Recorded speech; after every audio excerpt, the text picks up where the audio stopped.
Thanks, Nikita, and good afternoon to all the members of the audience, and thank you, Trescon team, for enabling us to share our views today with you all.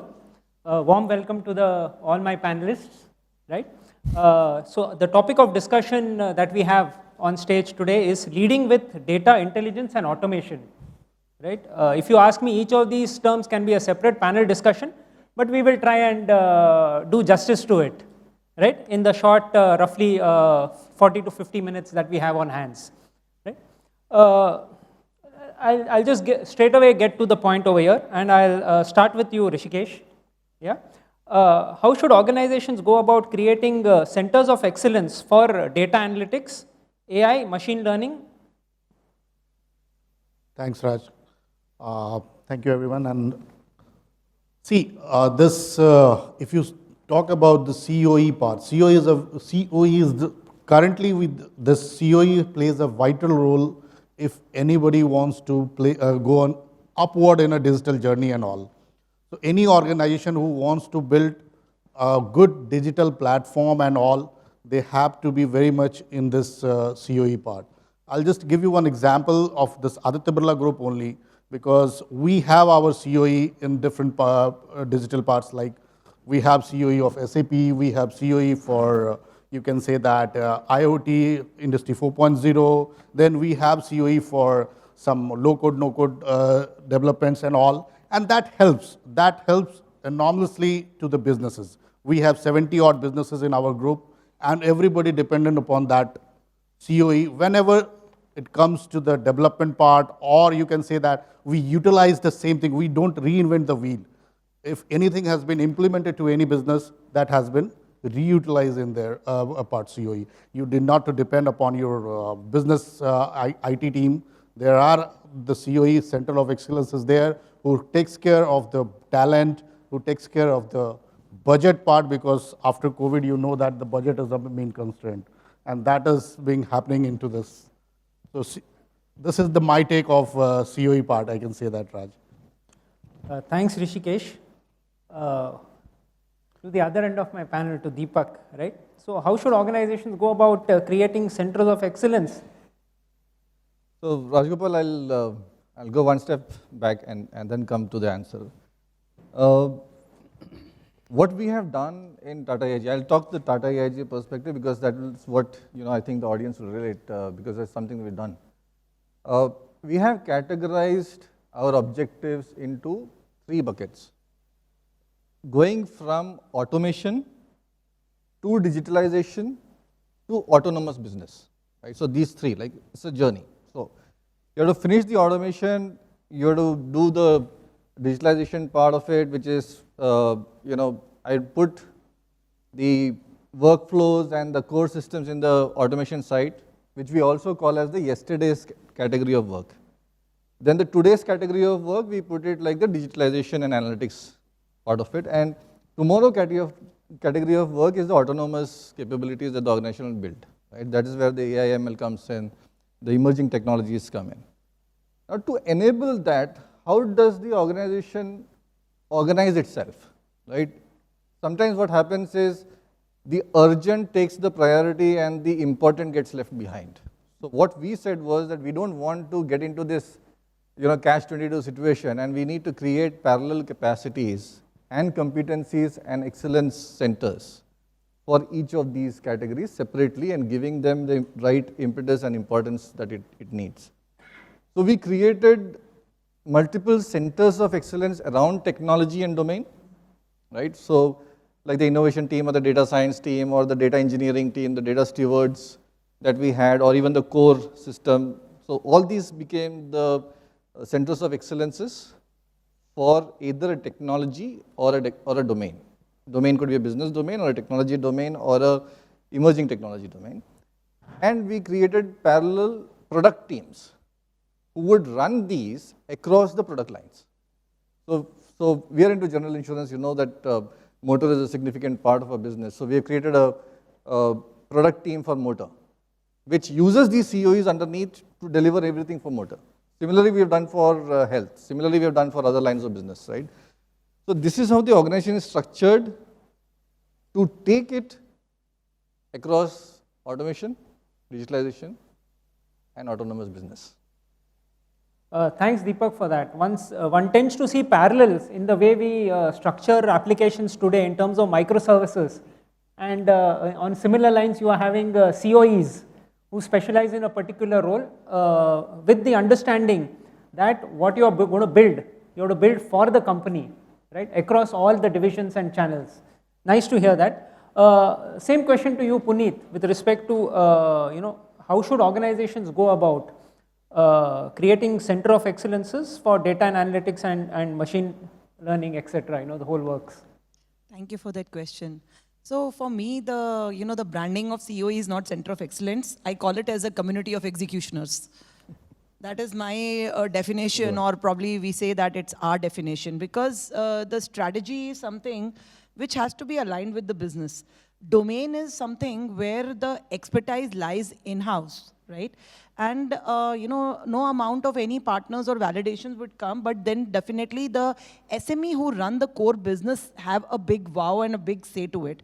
So when it's an amalgamation stage where the business and the tech comes together, there the community of executioners happen. So we have to align what is the size that we have to do, what is the objective. So what we do is basically, I am heading towards that. I'm still yet to start. I'm already started my journey, but I cannot say that I'm at the executioner state or I have already come out with the flying colors. It's an evolving journey for us. Similarly to what Deepak added and said, that like we have different lines of business, be motor, health, crop, or commercial lines, and even like, different other lines of business as well, agriculture. So what we do is motor and health being the predominant part, which probably is in the market today. So what we do is basically we identify who are the strategic guys who comes and define what exactly has to be the front line or the core systems. Then we define what are the masters of the masters which have to be worked out. Then we define who are the real executioners who can have some kind of an ROE, understand they can, be better able to get some kind of a predictive analysis in terms of the historical data. So historical data will give you an edge that what exactly has come as an overall prescriptive, and wow, in next 2 years or 3 years, where we are heading towards that, which gives you an alignment into the business that they can at least not take a judgmental view, but at least an overview that, what would be then a long-term envision of an organization where we can head. So it becomes a collective approach. It's not that it works in silos. Data plays a very big role. And when, a seamless custodian awareness has to be made from every time you start. Everybody has a say. We have the data committees and all that stuff. We invite the main person who's the customer grievances head or the operations head to run that data committee. Tech plays a very big role in enabling and facilitating that. Then there is a chief data officer who works that this is what we grilled. And what we do we keep on evolving, and we keep on saying that, out of this, what we decided for this quarter, now we are at this stage. So we keep on benchmarking our own self, but at the same time, research analysis says that Tata AIG is also, or probably our competitors in the market, I'm just naming that. So who are the benchmark home where we have to be there? But we have to evolve, we understand that. And how that journey, it's an ongoing journey. You cannot say that you can stop and you've attained it. It's an ongoing journey and you have to keep on evolving. That's what I can say. Thanks, Puneet. The key takeaway for me over here, folks, is, from a management perspective, one says different strokes for different folks. When it comes to the whole COE domain, it is the other way around, where different folks for different strokes, right? Indeed, it's very nice to see two industry leaders from the same industry, right? And you realize that there are different facets that are there, and there are areas where one can collaborate and also grow together, right? It's a small world and a connected world at that. Now, one of my panelists, I think it was Rishikesh, you mentioned that when you talk of a COE, the philosophy should be across the organization, don't reinvent the wheel. Exactly. Right? And that is very much in line with the whole concept that we have today of composable applications and technologies. So my next question to you, Ravi Kiran, right, is how should one lead compelling ROI story enabled by automation and composable applications and technology? Return of investment, maybe which we used to ask to the functional application guys or business team earlier, maybe with this COVID pandemic and all. I think more than return of investment, now we are coming with a key performance indicators, KPIs. So if you ask me, return of investment cannot be only monetary benefit, because I'm spending a 2 CR of development for an application, and how much you're going to give back. So normally we used to calculate 2 to 3 years of return of investment period, so which business should be able to give back to us. So more than monetary benefit point of view, if you see in a manufacturing company, we may have a different requirements from a different functions. If you see from a commercial functions like sales, marketing, service, their requirement us will be different than plant side requirement. So again, in this commercial applications, if you ask support function, if they are asking us to develop an application, so for them the key KPIs or key performance indicator which they should meet is on the customer satisfaction. If they are able to meet a 55 to 70% of our customer satisfaction, I think that should be also considered as an ROA. It is not that now they are impacting a top line, bottom line directly. It may impact, but customer satisfaction is a key return of investment for us from their side. If we are supporting a commercial vehicle function, imagine, so maybe that data entering, the data accuracy is a ROI for us, because most of the times when, for example, in tire industry, if you see the tire thread depth, how much we measure, if that is very accurate, you will have a good customer retention, customer satisfaction, and quick complaint resolution is also a key area where you can also get a ROI. Instead of taking 5-6 days to resolve a complaint, if I'm taking a couple of days with some technology with AML and all, is ROA for us. From a plant side, again, productivity, because we have many MES systems which are there across plant in any plant. So from there, again, it is an efficiency, a productivity is important from a ROI point of view. So maybe ROI is along with ROI, I think we should also need to consider KPIs which they should able to give to us. And most of the times what we do is before we approve or before we kick off the project, we consider all this, but once the project is completed, I think this return of investment will go off. And it's like we will give it to them and somebody will operate. The guy who is executed is different. The guy who is operating that application is different. So we never ask business, go back and business saying that 2 years before you committed this, now where we stand. Are you using this application? So what is the analysis? Normally, which I prefer to a RGB analysis, red, green, blue analysis, wherever application is really somebody is logging in, somebody is really doing it, what difficulties they're facing. If you log in only, they can say that these difficulties will be there. Sometimes it happens like we want to give a demonstration to the top management as a particular application. When we log in, you'll not be able to log in because the application is down for last 6 months, nobody knows.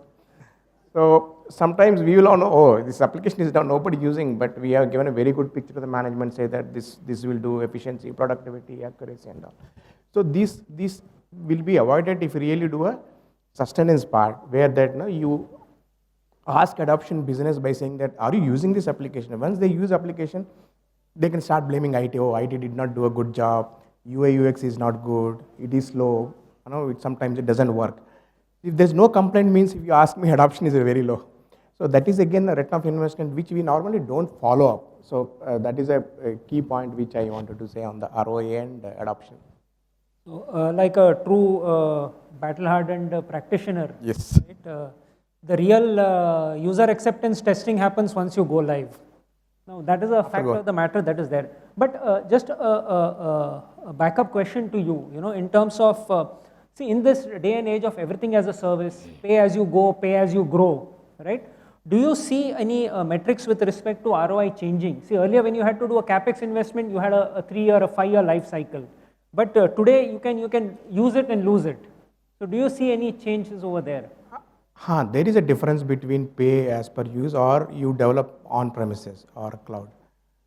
Like I say that it's like our IP. We normally say that it is our IP and it is our copyright protected. There are advantages in that because if a huge customization is required based on your experience. For example, I'm a manufacturing guy and I have a very good niche experience which others doesn't have. So my thinking process is different, my logic is different, which maybe some product only works with that logic, which is like a proprietary. Then customization, then that local development or it's like your own application development works because a lot of customization. There are again pros and negative cons for local customization or local on-premises. Pay as use, if it's clear, na, business logic is clear, that output is very clear, then yes, pay, or cloud-based solution, pay as per use is also makes sense. Otherwise, you will end up in putting a huge capital investment, then your guys will come start customizing it. And along with the customization, 20 to 25% even AMC will go up also. So it is it's like a balance between these two. I mean, I'm completely with you. It's customization and integration that finally lead to project overruns, primarily. At any time, if really these guys doesn't use, we can stop our application because we are not paying a subscription-based license to anybody. So from that point of view, it's also good cost saving. But again, it's, as I said, case to case, it differs. Sure. There is another angle to it as well.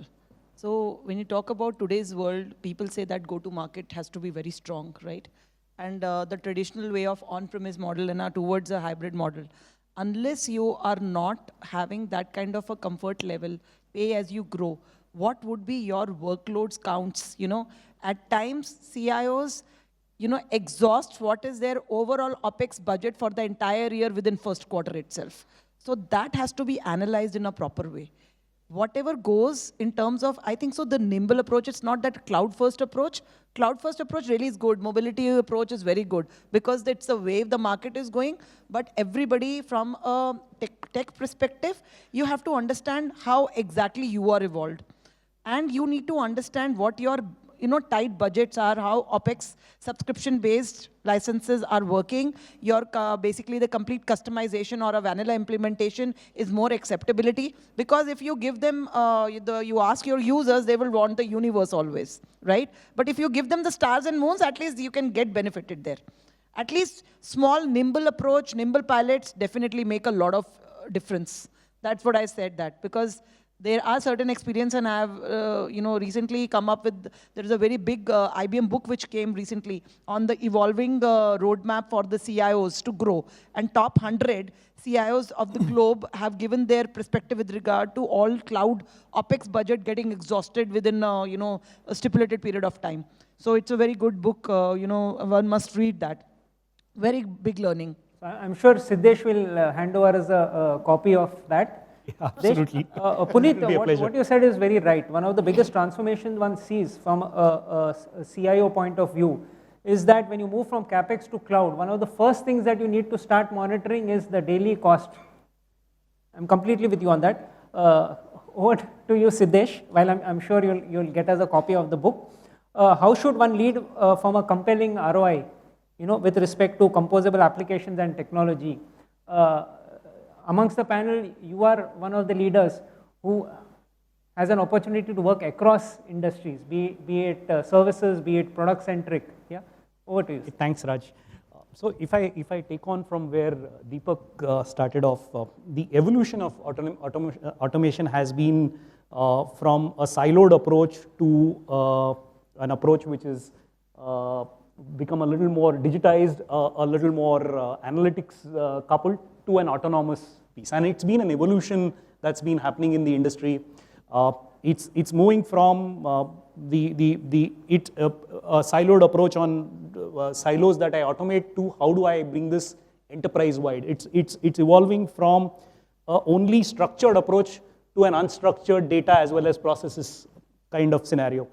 The aspects that are, if we may term it as automation 2.0, the element that is coming in is it is now becoming an enterprise-wide approach.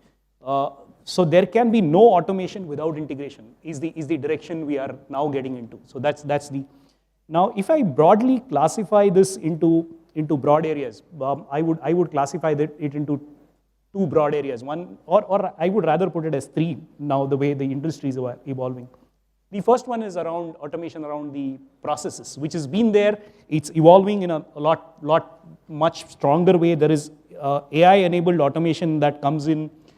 You analyze data patterns, Those data patterns tell you, they guide you to the areas that you need to automate, and you trigger that. And even the trigger piece is an automated step in terms of how you move forward.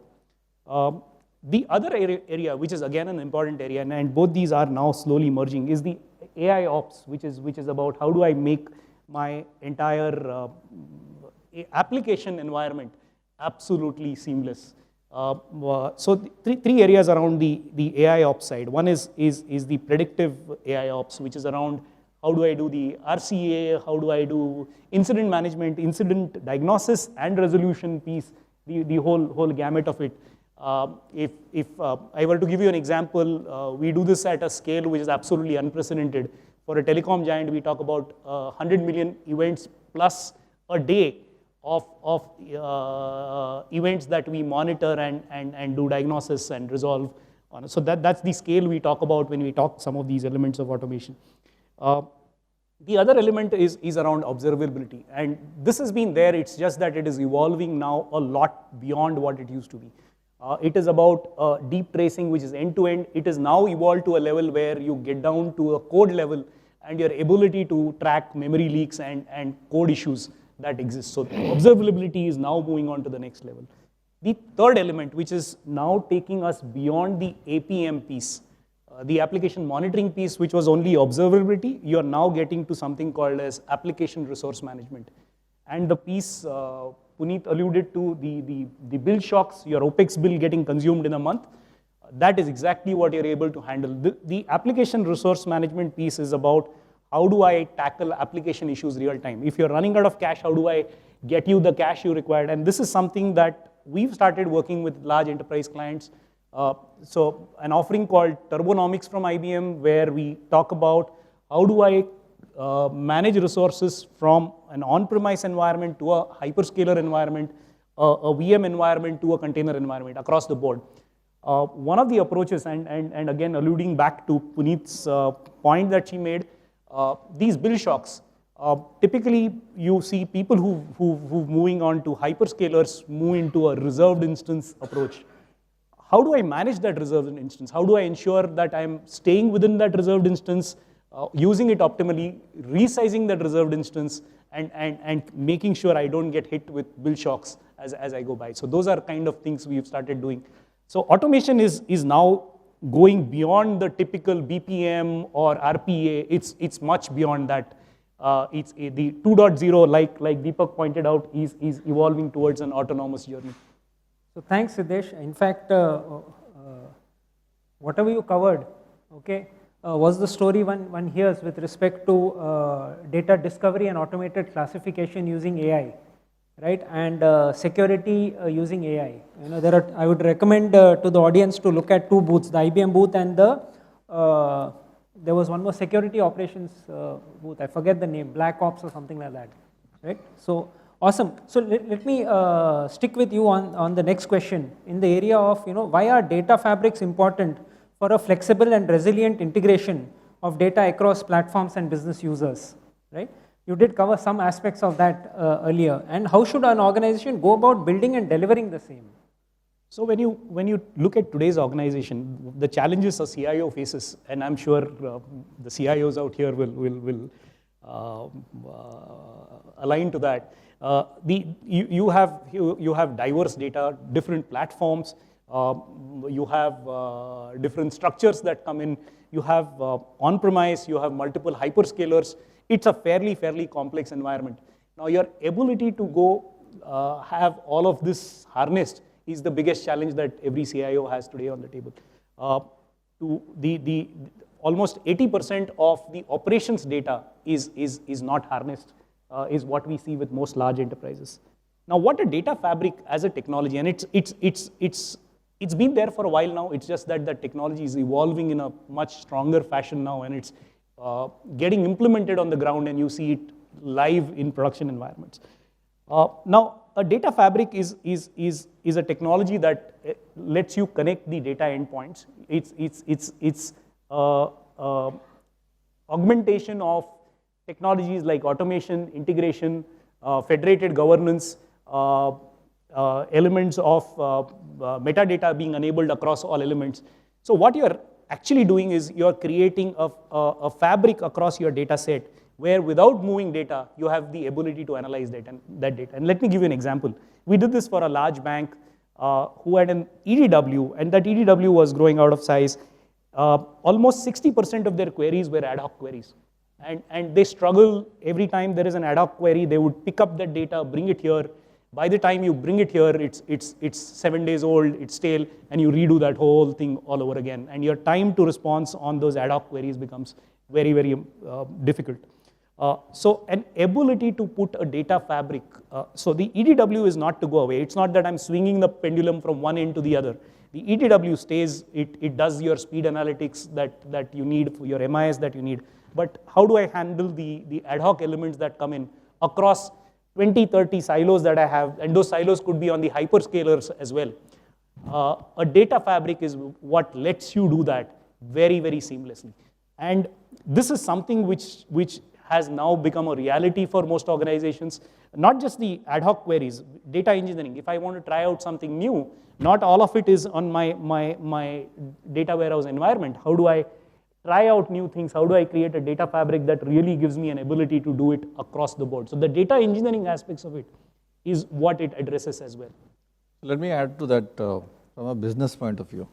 You heard from IBM's side, on this side.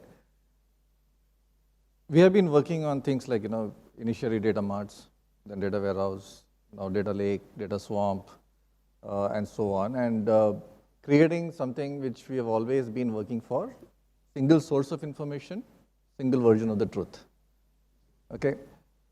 And that is where all the integrated, data transfers and bringing it all together into one place to analyze, to serve the information needs of the organization has been. Having done that, so we've done that, having done that, now the demand is almost near real-time or real-time data, access capabilities across systems. That you can't do if you're moving data.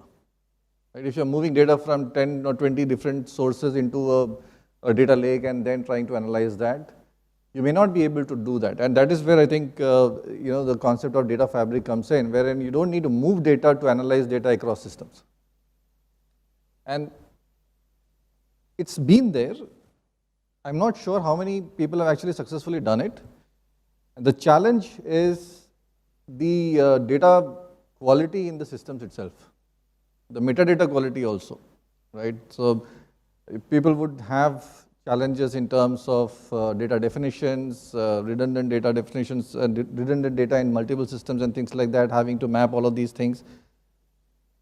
If you're able to solve that, a data fabric really helps the organization to get almost real-time, activity monitoring and insights, which it can use for its own use cases. And I think that is the next step. Once you solve the single version of the truth and single source of information, I think that is the next step. Thanks, Deepak, for that. That brings me to my next question to you. See, we are discussing the topic of data intelligence and automation. And if you ask me, especially in practically all our industries, the perfect storm, which is a combination of all of these three, is this wonderful thing called as a customer data platform. Yeah. Yeah. So my question to you is, how should an organization lead with customer data platforms to drive business leadership?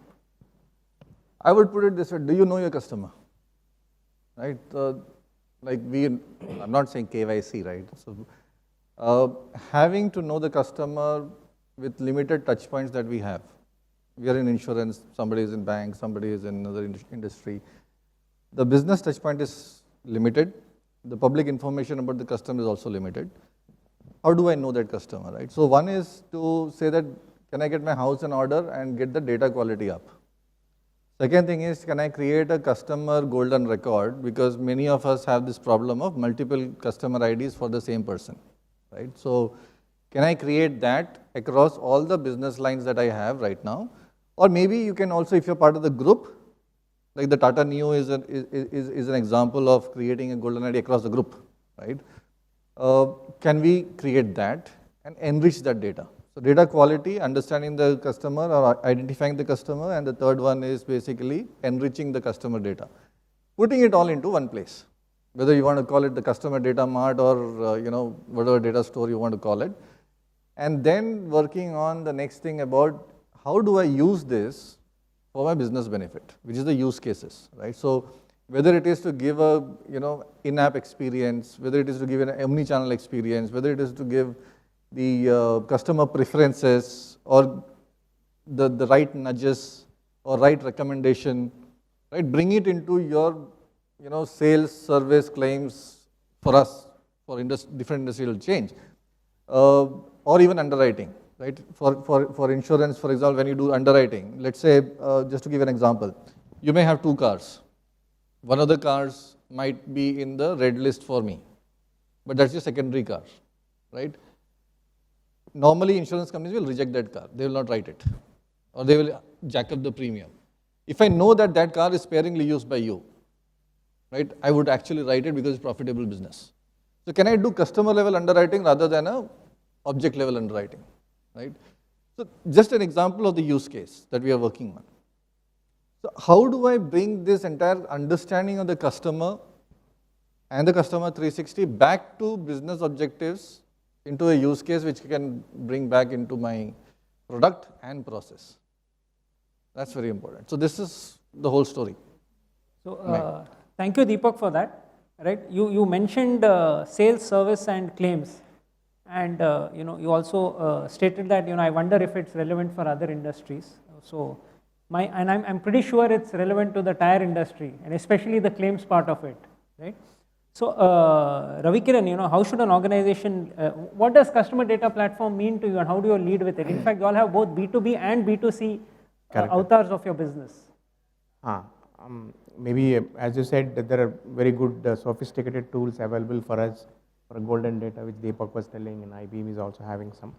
But basically, when you start implementing this in an industry like us, you will see that absence of data ownership, like who is the owner of the data, because we generated data from a sales, support, we directly, as you said, B2C data also we are getting generated. We also get data from IoT devices from a plant side. We also generate data from MES systems, which is automated across the plants. So when we see that, when we ask somebody, when we go and ask business that which data is confidential, there'll be something like, okay, this is confidential, this is not confidential. So that exercise normally is lacking while you implement a good tool, because who is the owner from a IT side, whether IT is the ownership or IT is a custodian of the data. Always this debate happens, whether IT will say that we are a custodian of the data, and business will say, no, you have to take care. So ownership issues has to be resolved. Second thing I always believe it is very clear. What? If there is a success, then business is the owner of that data. If there is data cleansing required, then IT is the owner of that data. IT Just think, please continue. like even that is good, also thankless job, IT guys. One, and you also use the word the one platform. So normally the best practice is that put it on a platform where it can be accessed by anybody, whether it is like a data lakes from a AWS or Microsoft, whatever. So what the best practices which we have done is that all legacy applications we have put in a platform where it is easy. It's like a modular architecture where these microservices are created in a blockwise from a customer master data point of view. And we know from where the data is getting generated, where it is getting stored in the data lake. So that is the one platform which is really helping us to achieve faster development and implementation from a data point of view. So that is what I wanted to share on this data part. Thank you for that. Moving on to the next question, and this is to you, Deepak. Okay, what is the business case for an organization to pursue democratization of AI, right, by improving access and encouraging adoption? So the first question was about COE. This one is about democratization. Kind of Dichotomous. right. You do need the center of excellence, and you do need the democratization both. It's not a or operator, it's an and operator, and I'll tell you why. You need somebody who is able to execute, like Puneet said, the the center of execution, right? That is where you need the excellence as well.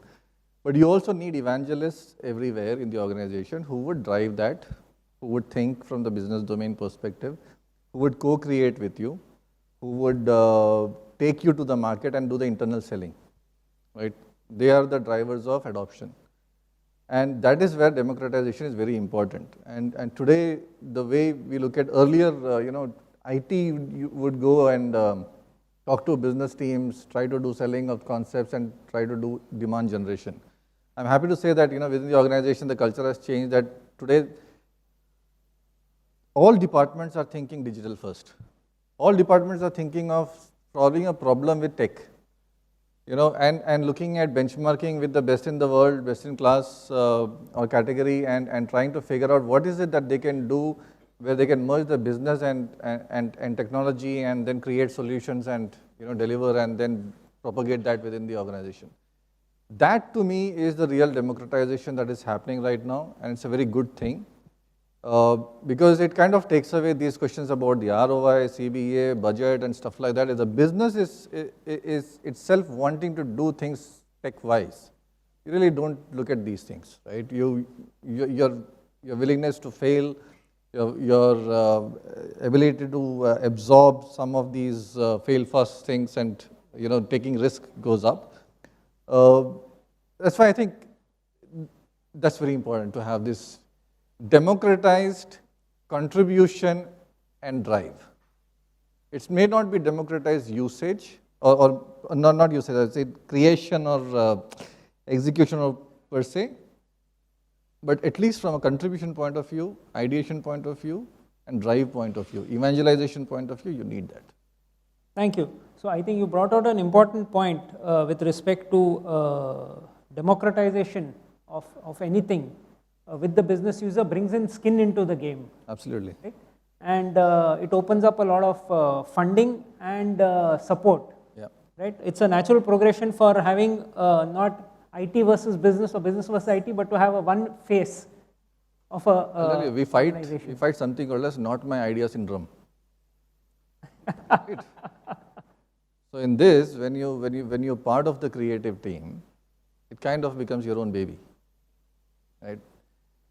Normally, we used to fight this long time back. So Siddesh,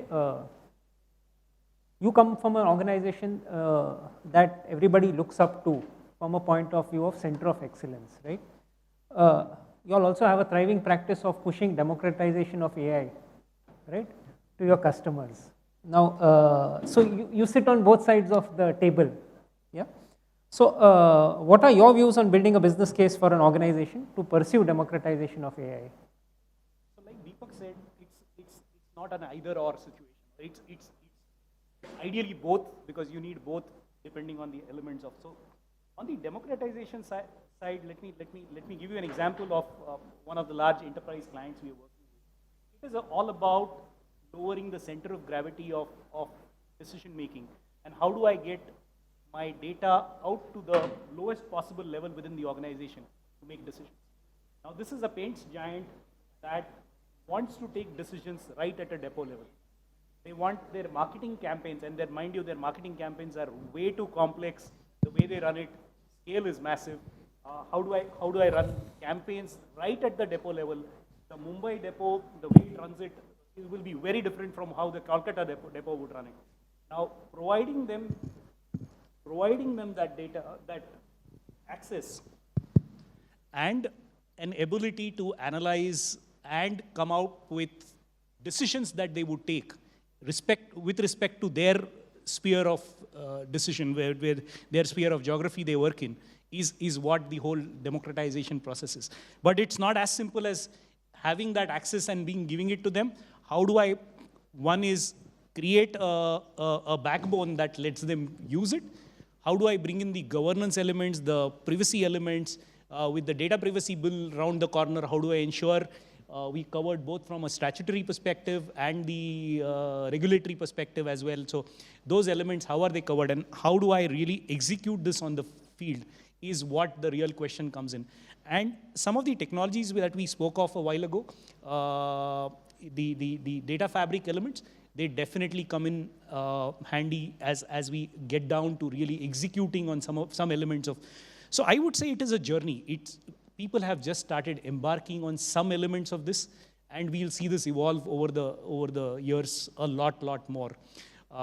One more element, and since you mentioned it, the elements of business versus IT, and we see this also evolving, and since we are talking about democratization and how decisions and the center of gravity of decisions is getting lowered, one of the elements that's coming in, and I go back to the same paints company example, where how IT is becoming integral part of the cost saving elements. So this is a company that has 60% of its cost related to raw materials. Now IT is put in a project which cuts across analyzing NLP-based project that looks at what is the supply-demand situation, what is the pricing situation, even looking at multiple sources, subscriptions, and ability to gauge, even if there is some supply issue in Indonesia, an ability to hedge my supply and take those decisions very promptly is what they have put in place. So those are elements IT and business have started collaborating on, and you see this happening a lot more, where it's becoming an integral business decision than business and IT decision than an individual business decision. So your stance is very clear. Power to the people is here to stay. Absolutely. But for that power comes great responsibility. With great power comes great responsibility. Thank you for that. Puneet, my next question is to you. Okay, how should organizations plan for the evolution from directed digital workers to hybrid or augmented digital/human workers to self-governing digital workers, which is the future? There's amount of stargazing over here. That's a very interesting question, I can say that, especially relevant with today's era. You must have known that pre-pandemic, the kind of automations and the journeys of digitalization is like, you can say it was a decade. And with 1 year, I think so all those things have gone and faded away. So 10 years equivalent to 1 year. So that kind of smartness, not only from the customer's perspective, employee's perspective, and the entire ecosystem is accepted, and they've evolved. So today, I can say the workers, when we talk about smart workers, there is something called, laid-back workers or the smart workers. So today we can say everybody is smart. And, very practically, I can say that, I agree and concur second that what Deepak is saying, that business decisions are coming from, from their side today. So tech become from, if you talk from insurance perspective, tech has become as an actuarial in terms of reserving the prices. You can say that, what kind of demands can come from the business. And for every automation that you do, or the tech development that you do and bring it across to the table definitely has a value. And there has to be a business sponsor for that project. Tech can never, you can see that if you talk about CRMs of the world or anything, where perspective comes from employees' perspective, you talk about B2B, B2C, or B2B2C. There are 3 different evolvements, and there are 3 different, synergies which are any organization is running today. So where, employees play a very big role is in terms of giving a demand generation for self-learning pace, where we talk about self-learning, and then is assisted-based transactions as well. So we should know what is the demand in the market.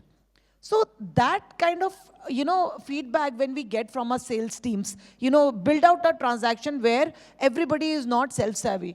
They are not able to do transactions, something like, senior citizens in terms of health insurance or anything, somebody has to buy on the fly travel insurance. So they may not be, customer centricity should be there as a part of, as an understanding. So where hybrid approach works, that we should have an evolution where a digital, online to offline, offline to online, offline, online, online, offline. So all these 4 combination has to be built in that perspective. So again, we are back to work, right? You can still say that, even the regulatory authorities have also opened. Earlier it was saying that only the digital policy, things should be, policy placement should be there. Now they said, now please go back and reverse back to the manual process. Again, start doing. So coexistence has come into place again. So as we are evolving the journey, we have to see what is the demand from the ecosystem. That is what we have to create today. If we are not evolved, So I think so we are not understanding the show. So the technology fitment should be, it should be, you know what we can say, astounding a few and astonishing the rest. That's what I can say. Very, very nicely put. So key takeaways that I have over here is that one, your systems or processes shouldn't come with a manual, be it a process manual or a user manual, right? That is one thing. And secondly, IT is too important to be left to IT. You know, there has to be a business need for whatever we are doing. Right? With that, I come to my next question. See, one of the key tenets that today enable agility in whatever we do is the whole area of, you know, low code to no code software adoption. And this is my question to you, Rishikesh. What do you see as the benefits and the challenges for shifting towards this paradigm? See, I can say that we have evolved around this low-code, no-code software. It is not like that it's new in the market.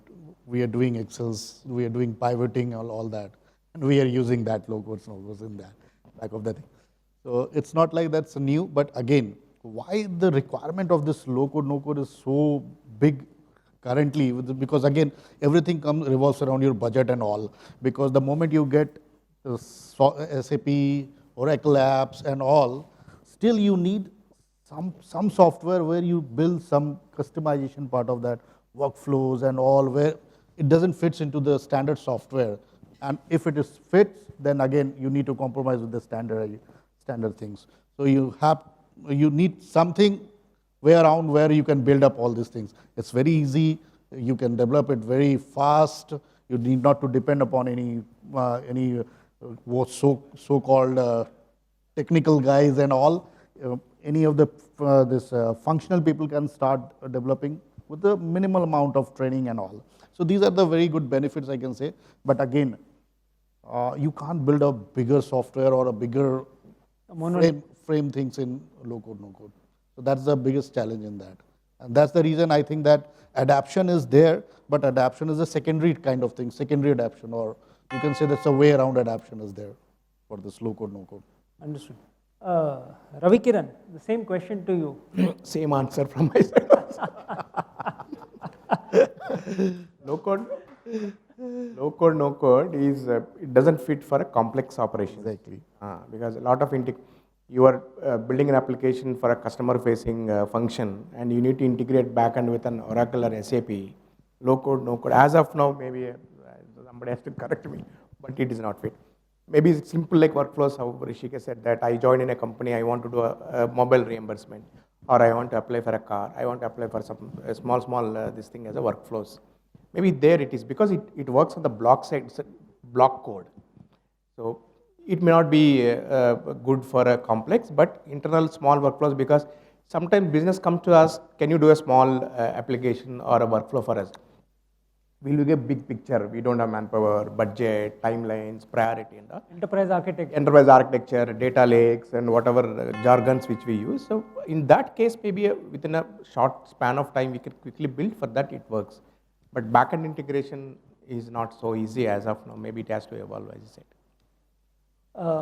With that, we conclude the panel. I thank all the panelists for giving their honest views and feedbacks on the way the world operates.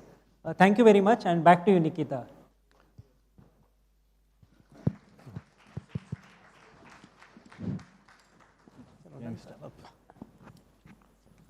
Ladies and gentlemen, a bigger round of applause, and this has to be our most robust, packed panel discussion we've had since morning. So, an ode to that would be, sir, before leaving, ladies and gentlemen, we would request you to kindly come on back, and we'll take in, we've been told specifically to take at least 2 questions. So, that is a mandatory instruction. Really? Yes. You're not going to give them lunch? We are going to, absolutely, we are going to give them lunch, Mr. Nayak, not an issue. But we want maximum number of audience members to be interacting with such an astute leadership that we have right now. Any questions? Panelists, feel free to take up a question as well. You can also, how about we throw it to the audience members? You can also ask a question to the audience members. Audience members, feel free to pose a question. Thank My you, sir. question is, panelist, if suppose you are talking for, Sir, can you identify yourself, please? my name is Dr. Chitranjan Kesri. I am from Hype Carbon Zero. This is a MNC company. This is a infrastructure and road projects and real estate we are doing. Suppose you are talking for low code, no code applications, whatever people are looking for on the SaaS. How typical is to integrate with the legacy application if suppose something in your premises? So the question is, when you talk of low code and no code, what is the level or how difficult is it to integrate with the existing, well, deemed monolithic applications? Anyone, sir? So many of these low-code, no-code platforms do come with API integration on other services layer, right? You need to see if you have in your legacy application, is it service enabled? You can enable that and integrate with the low-code, no-code platform. If you still have like really archaic legacy, which is, for example, let's say a green screen application which does not support services, then you can try using robotics as a service, right, to integrate with either reading or writing. So there are many workaround ways to work with integrating the low-code, no-code platform or any other front end for that matter with the legacy application. So today we do not have any challenge in terms of how we work with legacy application. There's always a workaround. Yes, added to it, the emerging technologies are also playing a very big role, especially with regard to the robotics process automation. You talk about, or the API gateways, interoperability, something which is the need of the hour, microservices, containerization. So gone were the days that the legacy application cannot gel with the new age technologies. The new age technology, in fact, have become and has been rebirthed or reborn, has given an evolution to this context. And digitalization is all about emerging technology, where it becomes an amalgamation of the two old era and the new era. That is how it is working today. Thank you. Fantastic answer, sir. Sir, the gentleman who posed the question, so can we have your name? My name is Dr. Chitranjan Kesri from Hype Carbon Zero. Thank you so much for the wonderful question, sir, and thank you so much to our amazing panelists. Thank you. What a session it was. Ladies and gentlemen, a big round of applause.